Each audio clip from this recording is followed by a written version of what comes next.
UP की राजनीति में ओवैसी चर्चा में बने हुए हैं। उनकी चर्चा में रहने की वजह एक खुला ऑफर है जो उन्होंने विपक्षी दलों को दिया है। दरअसल एआईएमआईएम प्रमुख असदुद्दीन ओवैसी ने उत्तर प्रदेश के आगामी 2027 के विधानसभा चुनाव से पहले समाजवादी पार्टी और विपक्षी दलों को बीजेपी को सत्ता में आने से रोकने के लिए गठबंधन का खुला प्रस्ताव दिया है। हालांकि विपक्षी नेता इस ऑफर पर कुछ खास दिलचस्पी नहीं दिखा रहे हैं, लेकिन बीजेपी ओवैसी और विपक्ष पर हमलावर हो गई है। बीजेपी इसे तुष्टीकरण की राजनीति करार दे रही है। अभी तो श्री अखिलेश यादव मुंगेरी लाल के हसीन सपने देख रहे थे, अगर ओवैसी भी देख रहे हैं तो देखने के लिए कोई नहीं रोक सकता है। लेकिन जब 27 का रिजल्ट आएगा तो चाहे ये विरोधी एक साथ लड़े मिलकर के और चाहे अलग अलग लड़े, भाजपा का कमल बहुत बड़े अंतर से खिलने जा रहा है। 2017 से बड़ी विजय मिलने जा रही है। ओवैसी जी का यूपी में क्या है? यूपी जिसकी है, यूपी की समस्या यूपी के लोग दूर करेंगे मिलके, चाहे पक्ष हो चाहे विपक्ष हो, मिलके करेंगे।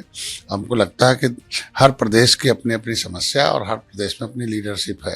राष्ट्रीय समस्या राष्ट्रीय स्तर पर और प्रदेश की समस्या, अगर प्रदेश में चुनाव में दूसरे प्रदेश का आदमी आता तो माना जाता है उस समाज में जो है नेता नपुंसक हैं, तभी दूसरे प्रदेश का नेता आ रहा।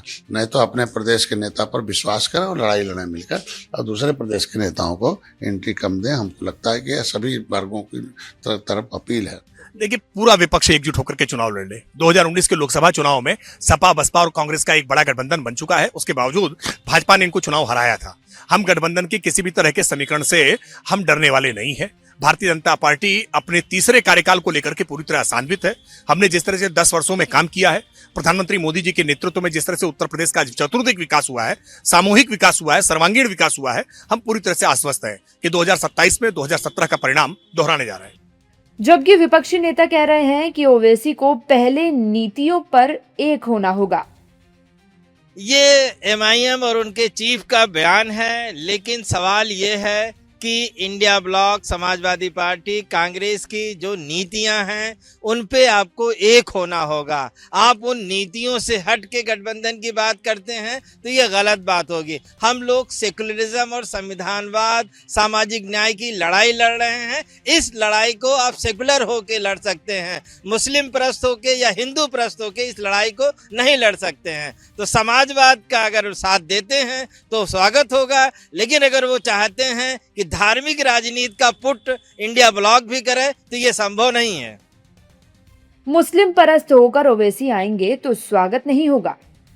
अब ओवैसी की फ्रेंड रिक्वेस्ट को सपा और कांग्रेस स्वीकार करती है या नहीं, ये देखने वाली बात है, क्योंकि अगले साल यूपी में विधानसभा चुनाव होने हैं। राजनीतिक दल तैयारियों में भी जुट गए हैं, लेकिन मौजूदा वक्त में ओवैसी की ये मांग चर्चा में है, क्योंकि बिहार विधानसभा चुनाव में भी ओवैसी ने महागठबंधन को दोस्ती का ऑफर भेजा था, लेकिन तब भी विपक्षी गठबंधन ने उनका साथ नहीं दिया था।